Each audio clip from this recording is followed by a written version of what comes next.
pour ce premier témoignage très concret qui n'élude aucune des questions, tant mieux. Et je passe tout de suite la parole à Louis Frac pour un autre témoignage. Merci. Alors bonjour à tous. Donc je me présente Louis Frac. Donc je suis cofondateur et dirigeant donc, de l'enseigne BioBurger. Alors j'ai fait un petit. Ah non, c'est pas là. Ah, bon, mais c'était pas grave, c'était 3 photos. Mais c'est pas grave, il n'y a pas mes drapeaux.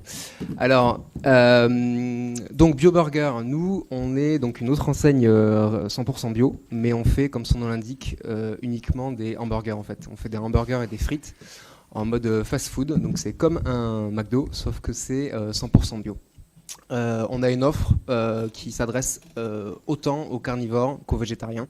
C'est-à-dire qu'on a des hamburgers, comme vous les connaissez tous, avec du steak de bœuf. Et on a aussi, toutes les recettes en fait sont disponibles en version végétarienne. C'est un point qui nous tient très à cœur. Donc je vais juste d'abord vous parler juste de nos valeurs. En fait, nous on a créé cette enseigne. Avant tout, l'idée de base c'était de contribuer à développer la bio d'une manière différente, de la rendre plus accessible. Alors il y a 3 piliers en fait, c'est le produit. Donc utiliser un produit populaire que tout le monde aime, le hamburger, qui n'était pas du tout, qui n'est toujours pas vu en bio aujourd'hui. Rendre une offre rapide, facile d'accès, donc en utilisant vraiment le côté fast-food, restauration rapide, que ce soit facile d'aller accéder à du bio. Et enfin, j'y reviendrai plus longuement à la fin, le prix. Nous, le prix, c'est le nerf de la guerre, c'est-à-dire qu'on s'est dit, quand on a eu l'idée, on s'est dit il faut qu'on fasse un McDo bio au prix de McDo. On n'y est pas arrivé, mais on n'est pas loin. Le but, c'est de faire manger bio à des gens sans qu'ils aient pour autant besoin de dépenser plus. Et on y est en passe d'y arriver. Alors, un petit historique. Donc, nous, on a ouvert notre premier restaurant en 2011 également, donc en juillet 2011, juste avant, l'arrivée du cahier des charges. Donc, il y avait un peu un vide juridique à ce moment-là. Et puis, on a été une des premières enseignes, comme le Bio dans Rêve, à se faire certifier. On sortait de notre école de commerce avec mon associé, et dans laquelle on a eu l'idée. Et puis on a ouvert ce premier restaurant Passage de Choiseul dans le 2e arrondissement de Paris, voilà, un peu comme le font beaucoup de jeunes aujourd'hui, de moins jeunes, en faisant les travaux nous-mêmes, en ouvrant ce restaurant comme on le pouvait. Et puis en proposant des formules à 10 € avec burger, frites, boissons. Je précise que c'était 6 mois avant l'avènement du burger gourmet, qu'on a vu arriver à Paris, donc des très bons burgers, mais pas forcément bio, voire pas bio du tout, mais c'était pas la volonté. Donc du coup, on est arrivé un peu naïvement sur ce marché, mais ça a quand même bien marché comme il faut. On est très content. On a eu les mêmes difficultés dont on vient de parler précédemment en termes de sourcing, en termes de coûts, en termes de difficultés diverses et variées. Mais on s'est battu. On a beaucoup travaillé immédiatement en fait sur nos process et nos approvisionnements pour pouvoir continuer à proposer une offre pérenne. Et au bout de 2 ans, on a réussi à ouvrir notre 2e restaurant, donc rue de la Victoire, au métro Le Pelletier. Donc un restaurant là plus grand, ouvert 7 jours sur 7, en continu, midi et soir, qui a lui aussi tout de suite eu pas mal de succès en termes de volume. Et là, on s'est posé évidemment, on s'est posé le problème de la rentabilité. C'est-à-dire qu'on avait une belle offre, un rapport qui a été pris au top, mais pas moyen de se développer, pas de sous à la fin dans le compte de résultat. Du coup, c'est passé, donc c'était en 2013, donc nous sommes en 2017, donc on a travaillé pendant 3 ans à peu près sur notre modèle. Donc en termes marketing, en termes d'image, mais surtout en termes de rentabilité, de possibilité de pouvoir continuer à proposer cette offre sans craquer et aller atteindre les prix de nos concurrents qui étaient du burger gourmet, qui sont des concurrents non bio, qui affichent des menus à peu près de l'ordre de 14-15 € le menu burger, frites, boissons. Et nous, on a toujours maintenu cette volonté de rester en dessous. Donc j'y reviendrai encore tout à l'heure dans les détails. Et on a réussi à finaliser à peu près l'année dernière ce modèle, ce qui nous permet aujourd'hui d'envisager un développement en propre et en franchise. Donc on a notre première franchise qui va ouvrir lundi prochain, rue des Petits Carreaux, à Paris. Donc ça c'est vraiment un avènement pour nous après ce travail-là, d'avoir quelqu'un qui est issu de l'entreprise, c'est un ancien salarié, mais quelqu'un qui nous fait confiance pour ouvrir un concept BioBurger. Et on prévoit de se développer par la suite, donc d'amorcer d'abord un développement et de se développer dans toute la France. On a des outils aujourd'hui logistiques qui nous permettent de proposer une offre 100% bio dans la France entière à nos franchisés.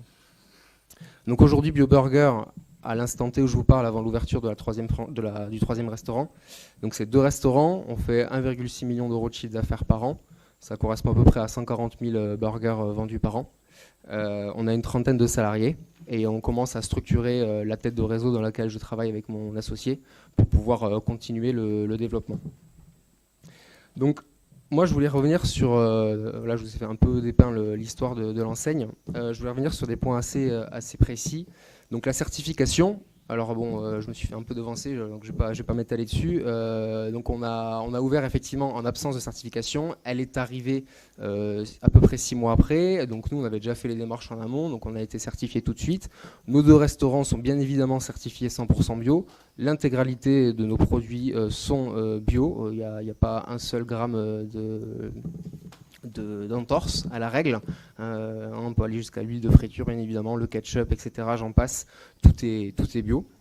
Et là, on a franchi une étape supplémentaire dans la certification, c'est que avec nos développements, on a créé une centrale d'achat à Rungis, propre à notre enseigne, qui en fait va centraliser la certification de l'enseigne. C'est-à-dire que les fiches recettes et les fournisseurs seront contrôlés au niveau de la tête de réseau, donc de la centrale. Et la centrale, en fait, va fournir tous nos restaurants.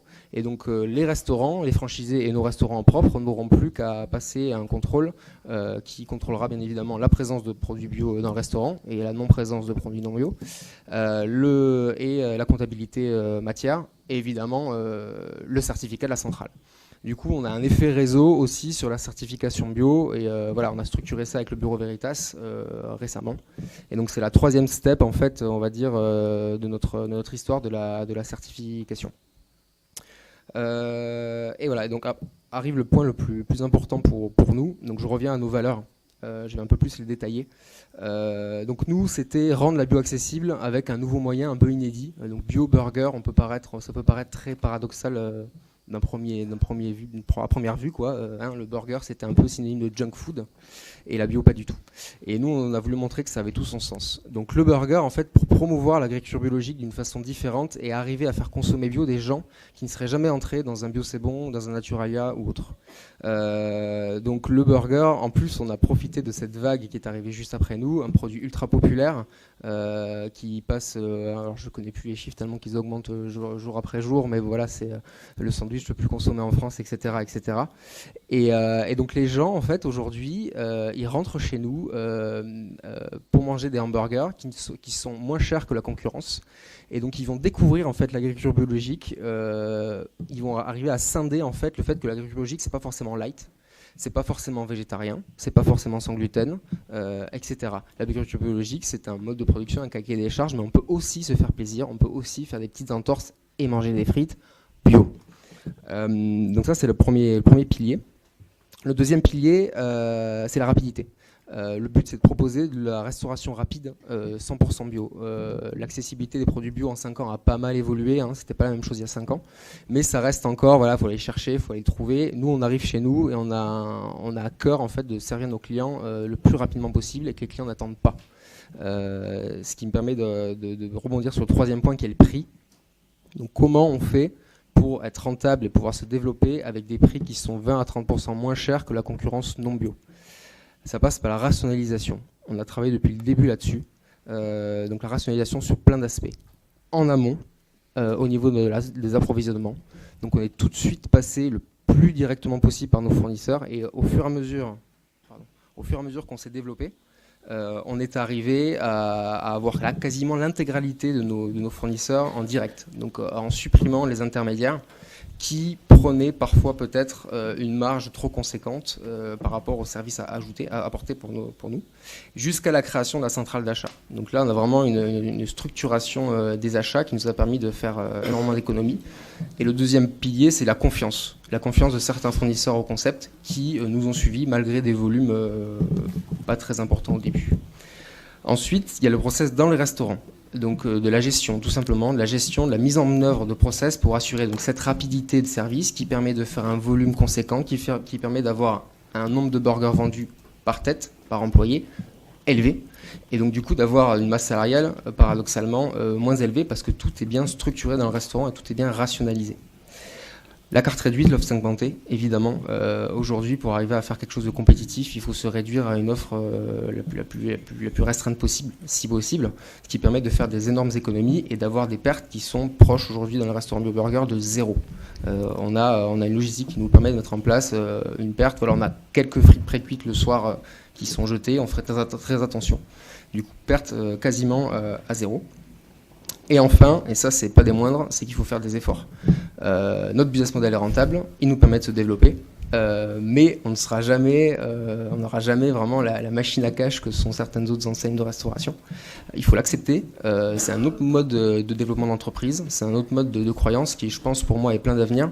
On peut se développer plus lentement, d'une façon plus saine, avec un partage de richesse mieux équilibré, tout en étant rentable et en ouvrant des franchises et d'autres restaurants. Et ça, c'est quelque chose qu'il faut vraiment avoir en tête.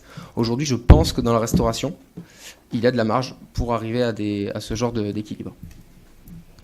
Donc ça, c'était ce petit point sur nos valeurs. Et enfin, nos clients. Donc là, je vais aussi répéter un peu des choses. Nous, nos clients, c'est en fait, on vise le « venez comme vous êtes » de chez McDo.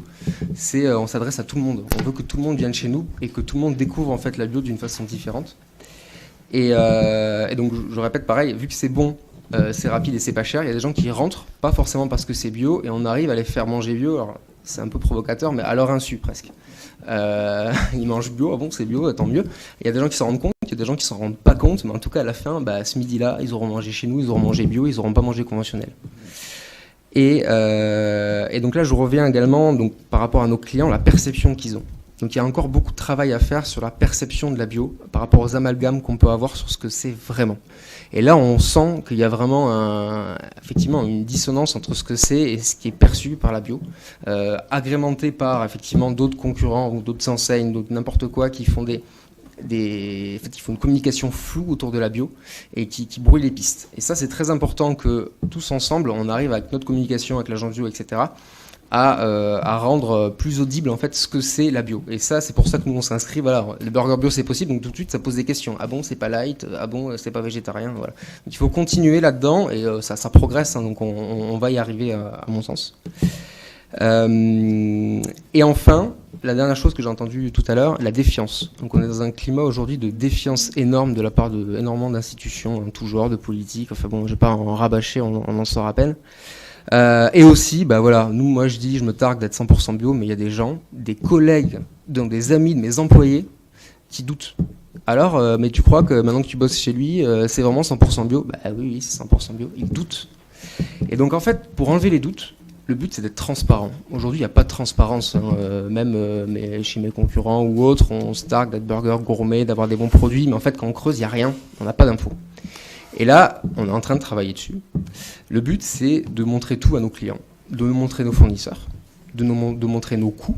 Pourquoi on arrive à sortir, parce que c'est aussi louche, pourquoi on arrive à sortir un burger à ce prix-là? Comment sont structurés nos coûts, comment sont structurés nos fournisseurs, et donner vraiment toutes les infos aux consommateurs pour qu'ils puissent juger, pour que ceux qui veulent s'y intéresser puissent juger par eux-mêmes.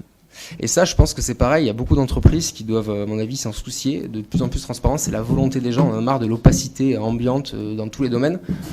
Et d'ailleurs, c'est ce qu'on voit, le nouveau gouvernement, sans faire de vieux parallèles, on a l'impression qu'il y a un peu cette volonté de plus en plus de transparence, de moralisation, etc.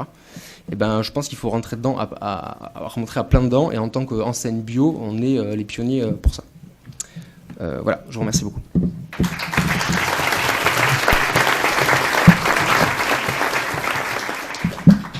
Merci beaucoup pour ce deuxième témoignage très concret.